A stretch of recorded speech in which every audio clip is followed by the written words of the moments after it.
La paix du Christ, je suis Père Dreyfus. Bienvenue sur la chaîne Ta parole est la lumière de mes pas.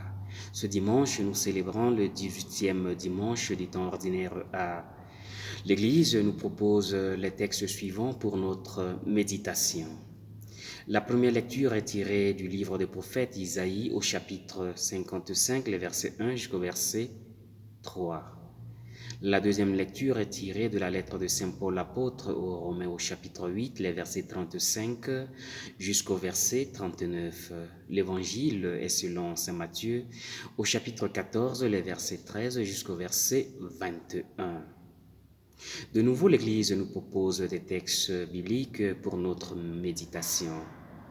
À la logique de notre monde gouverné par la loi de l'échange payant, les textes bibliques de ce dimanche opposent l'utopie du don gratuit. Je cite, « Donnez-leur vous-même à manger. Venez acheter du vin et du lait sans argent et sans rien payer. » Fin de citation. Il y a un renversement qui substitue le don et le partage à la transaction commerciale. C'est exactement avec le message de nourriture et de boissons gratuites que le prophète Isaïe, dans la première lecture, fait découvrir l'amour et les dons gratuits de Dieu à ses compatriotes en exil à Babylone. La crise provoquée par l'exil a soulevé chez eux toutes sortes de questions quant à savoir si Dieu se souvenait encore de l'alliance faite avec David. Le prophète Isaïe assure les exilés que le Dieu de David est toujours leur Dieu. L'amour inébranlable de Dieu perdure. Il les invite à se tourner vers Dieu car leur vie dépend de lui. Il invite ceux qui ont faim et soif non seulement à se nourrir, mais surtout à se rassasier des mets succulents, et cela gratuitement. Je cite, « Vous tous qui avez soif, venez, voici de l'eau, même si vous n'avez pas d'argent. Mangez de bonnes choses, régalez-vous de viande savoureuse. » Fin de citation. Telles sont les images que le prophète Isaïe a choisies pour faire comprendre à ses compatriotes la générosité de Dieu. Comme les exilés autrefois, nous sommes invités à faire confiance à Dieu, même dans les situations les plus désespérées. Au cœur de notre monde gouverné par la loi du marché, nous sommes invités à faire germer la logique de la gratuité. L'Évangile, quant à lui, nous parle de la multiplication des pains. Nous connaissons bien ce miracle car les 4 évangélistes l'ont fait mention. Chez Saint Matthieu, l'épisode de la multiplication de pain vient aussitôt après l'annonce de l'exécution de Jean-Baptiste sur l'ordre d'Hérode.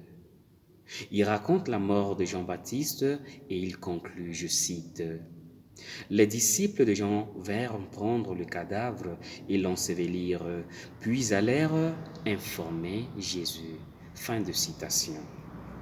Face à cette annonce, la première réaction de Jésus, c'est le retrait. Il se retire dans un endroit désert. Il a besoin de prendre du recul. Il a besoin de se mettre quelque temps à distance pour dialoguer avec son Père et voir comment aborder sa mission après la mort de Jean-Baptiste. Mais son temps de repos dans le désert est très vite écourté, non par sa propre volonté, mais par les foules qui le rejoignent. Il veut un moment de tranquillité. Mais comment prendre du repos devant les malades, les affamés, les victimes de guerre, les immigrés, les sans-abri? Devant ces foules qui bousculent son repos, Jésus ne montre aucun agacement.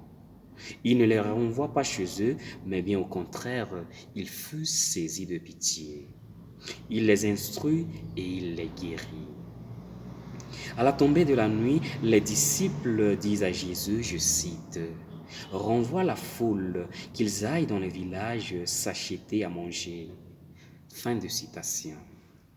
Autrement dit, que chacun se débrouille. Les disciples se sentent désemparés et démunis devant l'insignifiance de leurs ressources. 5 pains et 2 poissons. Aujourd'hui, devant les besoins de nos frères et sœurs démunis, nous avons toujours l'impression de n'avoir rien à offrir. Devant ces foules qui ont faim, la faim de nourriture, la faim spirituelle, la faim de vivre, la faim d'être reconnus et aimés. Nous sommes tentés de dire comme les disciples, renvoie-les, qu'ils aillent dans les villages s'acheter à manger. Devant l'ampleur des besoins, nous serons peut-être tentés de nous débarrasser du problème. Ils n'ont qu'à se débrouiller, qu'ils aillent ailleurs. Mais Jésus n'est pas d'accord avec cette logique.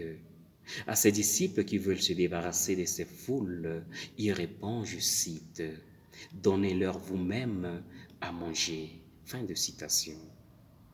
Il faut bien remarquer le contraste entre la proposition des disciples et la réponse de Jésus. D'un côté, nous avons le verbe « acheter », je cite, « qu'ils aillent s'acheter à manger ». Puis de la part de Jésus, le verbe « donner ». Je cite, « Donnez-leur vous-même à manger ». Dans un monde où tout s'achète et se vend, Jésus vient nous parler de dons gratuits et de partage. Quand Jésus dit « Donnez-leur vous-même à manger », ce n'est pas certainement pas pour mettre ses disciples dans l'embarras. Il sait qu'ils en sont capables, mais ils ne le savent pas ou bien ils ne le croient pas. Ils n'ont que 5 pains et 2 poissons.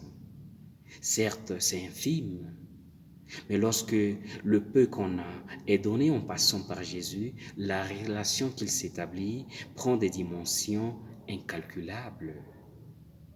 Jésus prit le pain, les 5 pains et les 2 poissons, et levant les yeux au ciel, prononça la bénédiction. Il rompit le pain, il donna aux disciples, et les disciples les donnèrent à la foule. Devant la détresse aux 1000 visages aujourd'hui qui nous décourage, Jésus nous dit, comme à ses disciples, vous pouvez tout. Il nous suffit de donner ce dont nous disposons, un peu de notre temps, un peu de notre argent, un peu de notre sympathie. Mais ces dons, petits soient-ils, doivent toujours passer par Jésus. Il prend le petit peu qu'on lui apporte, le petit peu de notre charité, de notre solidarité, de notre accueil. Il lève les yeux au ciel, dit la bénédiction et nous le redonne en abondance. Dans la foi, le tout petit peu se transforme en geste de la surabondance, de la compassion de Dieu. C'est la grande leçon à retenir pour ce dimanche. Le but de la relation, de l'amitié avec Jésus, c'est de ne pas tout faire par nous-mêmes.